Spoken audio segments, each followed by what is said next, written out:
Welcome to the Bridge Builder Program, an initiative of the Minnesota Catholic Conference, where we help you live your faith in the public arena.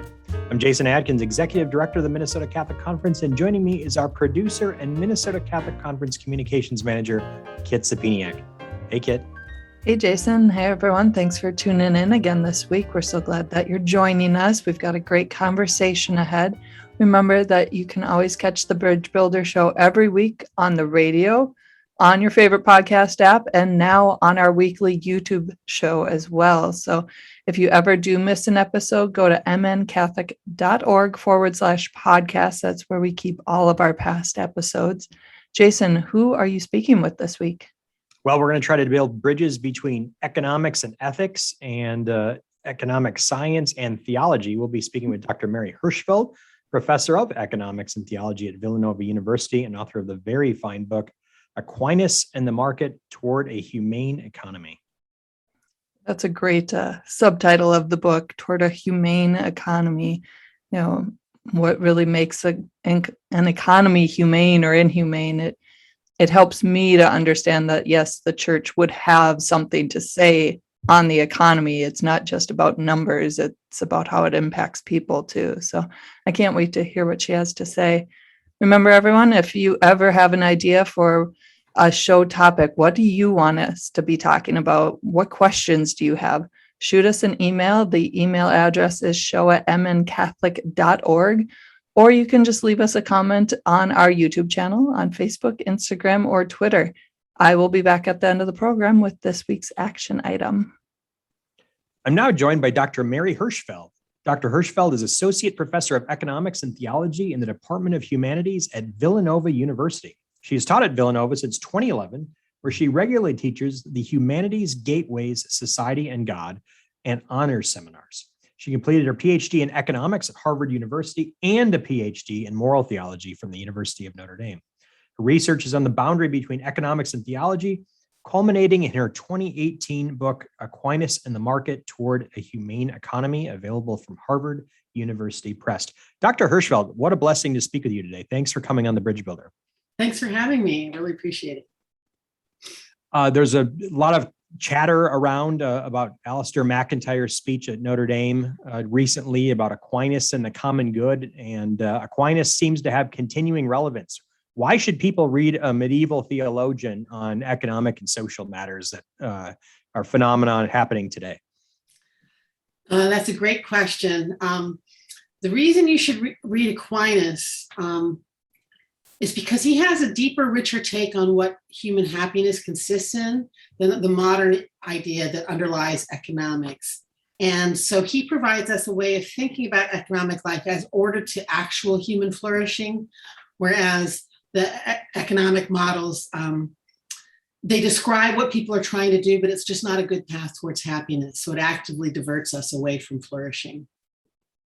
Now, thinking about economics as a science, we talk about it today as something with its own laws that are immune from ethical analysis. Why is modern economic science at best incomplete, or at worst something that might even do more harm than good? Because it's not possible to talk about human behavior without having an ethical component. And that means that economists de facto have one, even though they say they don't. So a whole chapter of my book is devoted to showing that the economic analysis is rooted on assumptions about human happiness, human flourishing, and so on. And it just infests all of their language. It's inflected all the way through everything they have to say. So they just assume that efficiency is good or maximization is good, these sorts of things. And those are actually strong ethical claims, and they need to be defended as such. So since they already have an ethics, they should be willing to talk to people who have a different ethics and go back and forth. What is the vision of the human person, or the assumptions about the person that modern economic science makes? And we've heard of this term Homoeconomicus, economic man. But what are the anthropological assumptions that modern economics imputes into its analysis? Okay, so it's a two-part answer. So part one is a lot of people have misconceptions about what economists mean by Homo economicus. So they do not think that humans just try to get as much money as possible, or they're just not always pursuing their own self-interest. Homo economicus, properly understood, has a well-defined set of desires, and these might be selfish desires, but they also could be altruistic desires. And all they're trying to do is to use their limited resources, their money and time, to satisfy those desires as well as possible.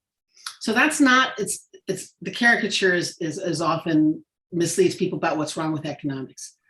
The problem with Homo economicus is that Homo economicus A thinks that they have well-defined preferences, desires, but a huge part of human life is figuring out what is actually good to want. So they divert our attention from cultivating our desires, cultivating our souls to want what's really worthy of desire. And the second one is they think that we all want as much as we can get. So that might be, a millionaire trying to get as many yachts as possible, but it could also be Mother Teresa trying to get as many beds for sick people as possible. And it's a long story, but I think to try to shorten it up, we're finite. And because we're finite, we need to realize that our desires are limited. You can't fix the whole world, and you can't own all the yachts in the world, and you shouldn't want to because you're a single person. And if you get that, then you would realize that your desire for material things should be in service of the concrete goals that you have, and so they should be satiable. So you should be able to say, at some point, I have enough, and that's the critical difference. Because in the economic view, you can never have enough. How might economic science look differently if we started from Catholic anthropology or Catholic social teaching, or even going back to the book of Genesis and thinking about human beings as in relationship? The foundational social unit is the family. Our job is to be stewards of the gifts of God's creation. How might building on those principles or foundations lead to a different form of economic science? So on one level, it wouldn't be a radical change. So I always try to reassure my economist friends that they don't have to throw out everything that they've ever learned. Economics is, to the extent that it is descriptive, people often do behave the way Homo economicus is described. And so they can, tell us about the consequences of that behavior. So that's a good thing. What they would need to change, though, is their idea about how to evaluate that behavior and how to think about policy, or also just the way we talk about our economic lives, so as to try to promote genuine human flourishing. So what I want to say, the way economics is taught, it invites people to think that more is better. And once everybody thinks that they're chasing after as much as they can get, it generates a lot of the economic problems people worry about: economic injustice, economic instability, things like that. So they feed into their own problems. Just thinking about defining our terms, so oftentimes these conversations about economics, economic policy, they're so confused because we're speaking past each other in terms of our terminology. So you're either for free markets or against free markets. People, free markets, it's like a socialism, these sorts of terms. But what do we mean when we say a market? Are there any such things as real, authentic markets like people envision in their head besides the farmer's market? That seems to be about as close as you can get to an authentic market. But is our modern economy really built on markets? What do we mean when we say markets? What you mean when you say markets, and we really are built on markets, is just exchanging goods and services with one another. And we do that in a myriad different ways. Every time you click on the button with Amazon, you're engaging in a market. Every time you go down to the gas station, you get some gas, you're engaging with the market because you're buying something, you're selling something. And I actually think if we could get away from all the cultural baggage that goes with it, markets are actually very fitting with the Catholic vision of the human person, because it's mostly about, I have something of value, you have something of value, and we just decide to exchange it because it would make us better off. And it allows us to be more agents in our own life. So the free market aspect of it is good to that extent, that it recognizes the value of our human agency, and also that the way markets work, the way price system works, is it coordinates our behavior. It coordinates our billions and billions of choices that we make into generally socially good outcomes. We're fantastically much more wealthy than we were 300 years ago, and that's because of the spread of markets. So that's good. But then, because we are all polarized, as you said, it's either you love the market or you hate the market. Markets have their limitations. They're subject to abuses, especially if you're in a culture where people always, where we just presume that more money is better, and people are trying to pursue that without limit. So you get unethical practices. And like I said, you get instabilities and things like that. It would be good to cultivate a culture that remembers that our truest desires are not about things. Our truest desires are about our relationships with one another, the communities we build, that sort of thing. And in a community that knows that, then the market can serve those higher ends in a good way. But the problem is we've disassociated them. So we tend to be more atomized. We tend to think of ourselves as just individuals or individual families, and not, and that leads to problems, and also just a loss of deterioration of human flourishing. So when we think about markets, we often think of them, as you described, as places of exchange, as a place more than a set of relationships. How might thinking about markets in terms of relationships, both right relationships and wrong relationships, rooted in particular goods? I mean, we commodify everything today. Human relationships, we commodify. Everything is commodified in turn, and all of our relationships in many ways. Even we have human trafficking, drug trade, all sorts of things. Everything's commodified. So might change our thinking if we started thinking in terms of relationships instead of markets as places. Or markets is a kind of relationship that can be dehumanizing, and it doesn't have to be, but it very often is. So if I go to the grocery store, for example, I want to get a gallon of milk. The way the market works is all I see is the gallon of milk and the price tag associated with it. I do not see the farmer who got up at 3 o'clock in the morning to milk the cows. I don't see all the people who did everything in between getting that to where I am. And so I don't see it as what it really is, because what it really is somebody, or many somebodies, did a lot of work on my behalf so I could have some milk on my cereal this morning. And so I forget the relational aspect to it. So the market blinds us to actually how interdependent we are, how interconnected we are. And it leads us to think of our work in ways that are distorting. So instead of thinking, when I do my work, I'm a professor, so that's not a good example, but let's say I was a baker. If I'm a baker, the way I should think about my relationships with my customers is I want to give them good bread because that's what I do, and good bread is good. But instead I might think I want to make as much money as I can. So what's the best way for me to, advance my market share, or all these other things? And I'm going to I may still think about my customers, but instrumentally in terms of how they can feed my bottom line, rather than as an exchange. I offer you bread because you're my neighbor, and then you offer me something in return, so that I can do my thing.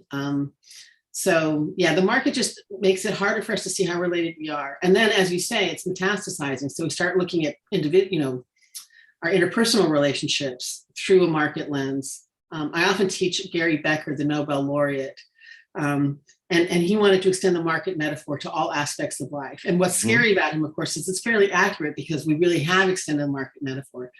So he thinks about things like, the market for, the marriage market, where you go on the marriage market, and, he thinks things like love and all the warm and fuzzies are in his equations, but you're basically going out and shopping for a spouse who meets certain desires so that you can maximize your your utility, as he'd say it. And then he goes on to say, and then if it didn't work out, maybe you bought a lemon, then you just kick it out and re-optimize and go back on the market and try again. And you can see how dehumanizing all of that is. So, but strangely, though, a bit of truth in the sense that, women want men who are economically viable, and marriage rates are declining, perhaps precisely because of the decline in marriageable men with long-term, economic prospects. So it's sort of dehumanizing on one level, but at the same time, economics is everywhere and still has something, to tell us about some of these relationships at the end of the day. No, exactly. I mean, a lot of what he predicts, or what he can explain a lot of behavior using his model. And I think the reason it works is exactly because we're taking the economic way of thinking and putting it into all these other aspects of our lives, but it's distorting the goods. Because if I'm viewing marriage as a market where if I made a bad choice, I could just swap out and try again and try to get a better outcome. Well, you can see that now we've got the divorce culture, and that in turn, I think, undermines lots of other things. So I often talk about the value of the marriage, where you're in it for better or for worse, right? And the good that comes out of planting in something and growing the human good out of that. But it's a very different way of thinking than the culture has. And it's that I think is most troublesome about economics, because that metaphor is just everywhere, and it really is distorting a lot of our understanding about life. So, yeah, all of our relationships are contracts, and when they no longer benefit the parties involved, we break the contract. Exactly. It's really interesting. Turning to, again, economics is everywhere. Much in the discussion today are supply chains, and supply chain management is a big thing. And you really addressed some of this question already, in the sense that we don't know the person who milks the cow. We don't know the person who produced our goods. Do we need to rethink free trade and bring things back to a human scale? Is that what you're recommending and toward a more humane economy, or is that not one of the prescriptions that you would offer? I tentatively suggest we should think about it. So it's not, and the reason I hesitate is because the extent, having gone to a more global economy really has lifted a lot of people out of poverty. It really has generated a lot of prosperity. But as we're finding out now, part of the impetus towards more efficiency and more profit maximization has made us very vulnerable to disruptions, which is problematic. And the scale is so large that it really is that much harder to remember that the people who are supplying us with the goods and services that we're buying are people. So I think Adam Smith is thinking about sort of a small town, small business, commercial society. And there's just no doubt that's where my heart is. I feel like that would be more human. On the other hand, if we were to move in that direction, and I think you can move in that direction incrementally. It doesn't have to be one or the other. You can try to move back towards getting more close-knit communities while still retaining a little bit of this other world. But there's some people who are all in on it, like do everything local. And the downside of that is just you're going to be poorer, because part of our prosperity is being able to trade with lots of people who have different skills and sets than we do. And when you shrink in, you lose that. And it also makes you more vulnerable. So if there's not a lot of trade, and then your corner of the world has a big famine, right? A bad, drought or whatever. It's just good to be able to import food from other places, right? So you want to have both, but I do think you want to have both. And what worries me is we're slipping into a world where everything is just in the language of the global economy, and that's part of our problem. We're speaking with Dr. Mary Hirschfeld. She is professor of economics and theology at Villanova University and author of the book Aquinas and the Market Toward a More Humane Economy. Dr. Hirschfeld, let's start with the building blocks that St. Thomas gives us for a humane economy, and then we'll move into maybe some more policy prescriptions, or maybe both macro and micro changes that we need to make. But what are the foundations of a humane economy according to St. Thomas, at least the way you describe them in your book? So I'm going to try to do this really briefly. So number one, get in right relationship with wealth, right? So the right relationship with wealth is not thinking, how can I make as much money as possible? And then what do I do with it? It's rather thinking, what kind of a life do I want to lead? And therefore, what kind of goods do I need to have in order to serve that life? And then how do I make that living? So it just inverts our priorities, so that you're always focusing on what's important. So that's step one. And then,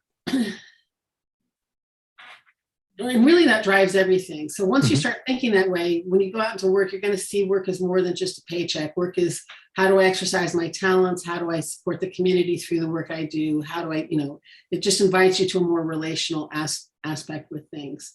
And it still has plenty of room for the market. So if I'm, say, a good firm, going to conduct a good business as a firm, say I'm going to be a carpenter, my first priority is to make good cabinets for my neighbors. And then the price signals can just tell me about, maybe my neighbors value a different kind of cabinet over another one, so I can shift my production around. If there's a hurricane somewhere in, say, South Florida, and wood prices go way up, that's a signal to me that maybe for a while I want to use different materials for my cabinets because the wood is needed elsewhere. So the market serves in helping me to allocate, to do my work in a way that really serves the community best.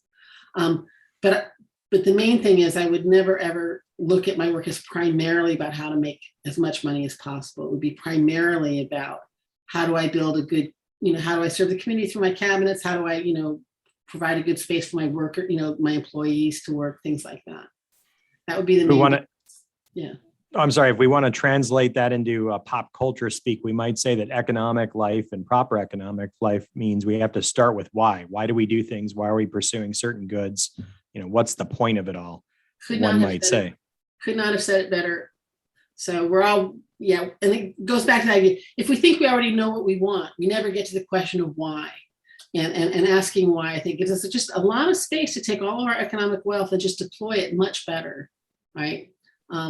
So you asked me about policy prescriptions, and here I'm kind of neutral. So I do think markets are very good. I don't think that they're the absolute ultimate good. So there's room for the state to come in and support the market in doing what it's doing and to try to curb its excesses. And in a culture where very few people understand that the most important thing to ask about economics is, why am I doing this? So in a corrupted culture or in a fallen culture, some laws can act as training wheels, right? So you might want to redistribute wealth in order to just kind of say, I'm not a big fan of it, but you might want to do things like that just as a signal to the community to try to help cultivate these other habits of thought. I'm center right. I like markets. I don't make them an idol, but they're powerful mechanisms of wealth creation. The powerful mechanisms of wealth creation, but also a pretty healthy suspicion of ill-considered state intervention. So I think there's a tendency to want to do good through state intervention, and the intentions are always good. But I think people overestimate how much we can do through our policies, and there's a lot of unintended harm through them, or at least more often than people sometimes think. So, and this also fits in with the Catholic idea of subsidiarity, that whenever possible, you want agency to be as close to the individual, the family, or the community as possible. That doesn't mean you never have state intervention. It just means the burden of proof is on, in this instance, is it necessary? And sometimes it is. So you want to have it, but not just every time you see a problem, you just bring the state flying in with an answer. So. Chesterton and the distributists often described our society as hudge and gudge, big government and big business. And a lot of people, that message for them resonates today because they see industries, particularly the tech industry, tending towards monopoly. You create a new technology and the thing you want to do is sell it as quickly as you can for a large profit, consolidating the tech industry and the flow of information even further. Most of our books come through Amazon. Most of our information comes through a few big media companies, for example. Is there a place for antitrust? Is antitrust something, as an intervention in the market, something we need to look at to make markets perhaps work better? Or what are your thoughts on economic consolidation and markets tending toward monopoly? Yeah, so I'm very much with Chesterton. Like I said, the market system that I am in favor of is a small scale system. So big corporations are as much of a problem as big government. And what's very frightening right now is that they're tending to, their interests are harmonizing and they're supporting each other. Is antitrust the right answer? I do not do antitrust, so I don't know the ins and outs of that. The impulse behind antitrust strikes me as right. And the problem with Amazon and with the big tech companies and all this isn't necessarily that they're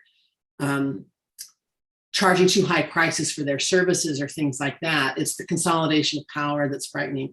But it's not my area of expertise, so I don't know what would be involved in trying to do legislation in that direction. And as always, I would want to say, while I think the impulse is exactly right, be wary of our tendency to overestimate our ability to fix things by coming down with. So I leave that to the people who are expert in that to try to figure that out. What I want to add, though, is that we're all complicit in this. So, and I first among them, right? So I shop on Amazon all the time. But I think we all need to try to figure out ways, just little ways in our lives, we can withdraw our support for the system. And it's very hard to do. But cultural shifts do matter, and where we put our priorities does matter. And I think everybody should try to be mindful of that. When possible, shop local, things like that. If we're talking about in this month in which we observe World Day of the Poor, the preferential option for the poor and vulnerable, and if we're going to build a more humane economy, presumably that means we uphold human dignity and make sure that people have at least a very basic standard of living, but also we help them to get jobs, and work is an important dimension of both human flourishing and economic life. So what are some prescriptions that either you or St. Thomas in your book might prescribe for lifting up the poor and help them build wealth and have dignified work? Yeah, I mean, I think your question already contains the answer to the question. So if I'm in right relationship with wealth, then I'm going to be able to identify what's a surplus to me. So maybe my economic business is bringing in more than I need to meet my needs. That is due to others, right? It's money I have available to help people who are in material need. And we should always stand willing to give material assistance to people who need material assistance. And we in America are a lot richer than we think we are. So there's a lot more room for us to do a lot more of that sort of thing. That said, that's for helping the very, and that's what Aquinas really does focus on. But I would use the Thomistic lens. This isn't Thomas himself, but it's me working through his apparatus. It's very important to the human to be part of the community and to be a contributing part of the community, which means having a job really is part of human dignity. Whenever we raise the issue of the poor, I always hesitate because we always talk about the poor as others. And do you hear that othering that's going on? And I don't have any language that avoids it. But in our lives, we need to try to avoid that othering. So there's a tendency to think, how can I help the poor? Well, that's good. I mean, I need to do that. But how can I also benefit, not benefit from, but how can I view them as a person with whom I can be in a relationship who has something for me? Right, so that there can be exchange, so that they have dignity. So, you know, soup kitchens are good. Is there a way to make it more personal? You know, can we to try to bring people into community to make sure they have standing? There's a sociological aspect to poverty that I think we need to pay a lot more attention to. And Adam Smith, of all people, is very good on this. The big ill of being poor is partly not having enough food on the table or things like that. But it's the way you become socially invisible. And Pope Francis talks about this too, the marginalization, the exclusion. You do not see the janitor. You do not see the homeless person on the street. Your eyes avert from them. And instead your eyes are drawn towards the person who clearly has social standing, usually identified by markers of economic wealth. We just need to be way more mindful of seeing the people around us, no matter what their walk of life is, as a person with whom I can have a relationship and from whom I, would gain from having that relationship, because every person has a gift to offer everybody else. Yeah, economic life in the Catholic world, at least from that frame of reference, it's built, the logic of the gift is built in there. Everyone has gifts to share. A community, really, that means a sharing of gifts, right? If you go back to the etymological understanding of that term, a communis, a sharing of gifts.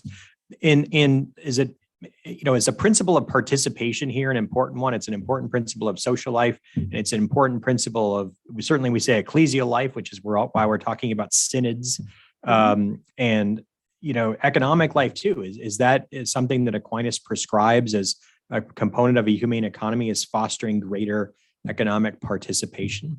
Yeah, I mean, again, he doesn't address it that much, in part because he lived in a world where they have, smaller, thicker communities and didn't come up as quickly. But yes, everybody needs to participate. And the more you can participate in the society around you, in the culture around you, in the community around you, we're just, by essence, we're social animals, we're social creatures. And so to fulfill our potential, participation in that life is really important. So, if you're looking at a community that's blighted by poverty, one thing to do would be to go in and talk, right? Just to try to build bridges across and hear from them, right? What assistance they need, what can, and things like that. Just giving people a chance to participate in their own lifting up would be huge, and giving them a chance to come back to the greater community it's just what I think all of our poverty programs should all be designed towards, building those bridges to bringing those communal ties back. Because that's how you give authentic human flourishing, right? So, listeners of this show will know that I'm overly fixated on the root word of economics, the oikos in Greek, the household, ecology, interconnectedness, as Pope Francis says. What if we, both thought about the micro economics, root those things, mediums of exchange and measures of commutative justice in the family, and based our small scale economic life around the household or the family, but also then thought about the macro economy in terms of a household, interconnectedness, focusing on the needs of the weakest and most vulnerable, for example, but focusing on wants as needs as opposed to wants, and prioritizing those things rightly is thinking about economics in terms of the household, both at the micro and macro level. Could that be an important conceptual shift in how we think about these things? Yes. So the first thing that comes to mind is the objection to that. So I completely agree with that. Well, I agree with that. The objection is, I can't think of 330 million Americans as a family the same way I can think of my family, because I know my family and I do not know 330 million Americans. So to try to take the model of the household, apply to everybody, is to forget that an essential part of the household is that interpersonal connection, and it simply is not possible on a macro scale. That said, I should be able to imaginatively realize that my neighbors in this larger community are human persons who have their, I should be able to think of them in those terms, and that should be able to inflect the way I interact with them. But we do want to remember our finitude, and part of the finitude is I cannot know every human person on the planet the same way I can know my brother, right? So that's a yes, but a slight hesitation. We do need to remember that there's different scales of sociality. And the main thing would be is like when you are on that larger scale doing national policies and things like that, just remember that at the end of the day, it has to devolve back to those interpersonal relationships. So, and it takes an imaginative effort. The person who's hungry in Mozambique, I can't love him the way I love my brother, but I should nonetheless treat him as though he were my brother to the extent possible. So. Wonderful. This has been a really engaging conversation. We're very grateful for your work, building bridges between economics and theology, something that needs to happen, it seems, more and more, combining the language of ethics and economic science. Dr. Hirschfeld, do you have a page or someplace where people can go to find out more about your work? I should have a page, but I do not. If you Google my name, a fair amount of stuff would come up. And then I do have the book from Harvard University Press, which is Aquinas in the Market, which you mentioned at the top. Outstanding. Aquinas in the Market Toward a More Humane Economy. Dr. Mary Hirschfeld, thanks for joining us on The Bridge Builder today. Thank you, Jason. It's been a pleasure. Blessings on your work. And we'll be back in a moment with this week's action item.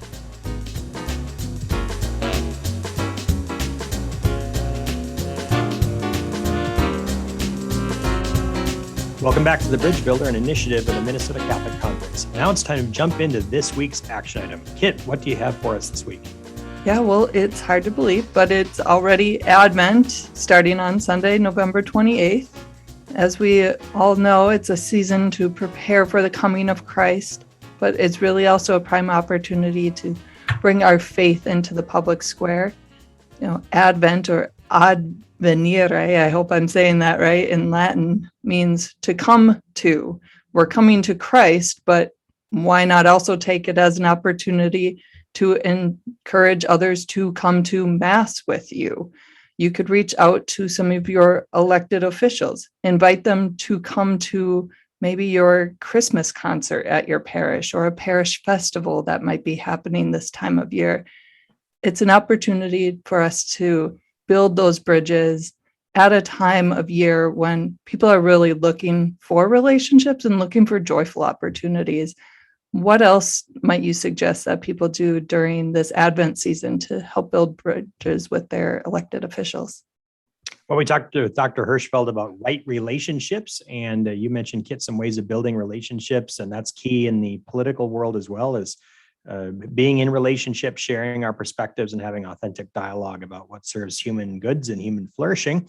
Remember that politics is one of the highest forms of charity because it serves the common good, and our elected officials make a gift of themselves. They act in charity simply by stepping up to serve, which is quite a sacrifice. So thank them for that gift in this Advent and Christmas season. Write them a note, just saying you're praying for them and thanking them, because it's hard to persevere through all the challenges of public office. Who would want to run for public office? Some people think, with all the challenges and media dynamics out there today. So send a little note as a gift to your elected officials for making a gift of themselves and living up to that exhortation of Pope Francis that politics is one of the highest forms of charity. And just sending a note and thanking them is a great thing to do. Wonderful. Well, that's all we have time for this week. Remember, if you ever want to catch any of our extended conversations, make sure to check us out on YouTube. We don't always have time for everything in a half-hour radio program. And so just search for Minnesota Catholic Conference on YouTube. You can also find us on Facebook, Instagram, and Twitter. Make sure when you're on our YouTube channel to click subscribe, and you'll always be notified of the latest episodes. Leave us a comment or send us an email, show@mncatholic.org, or go to our website for all our past episodes, mncatholic.org/podcast.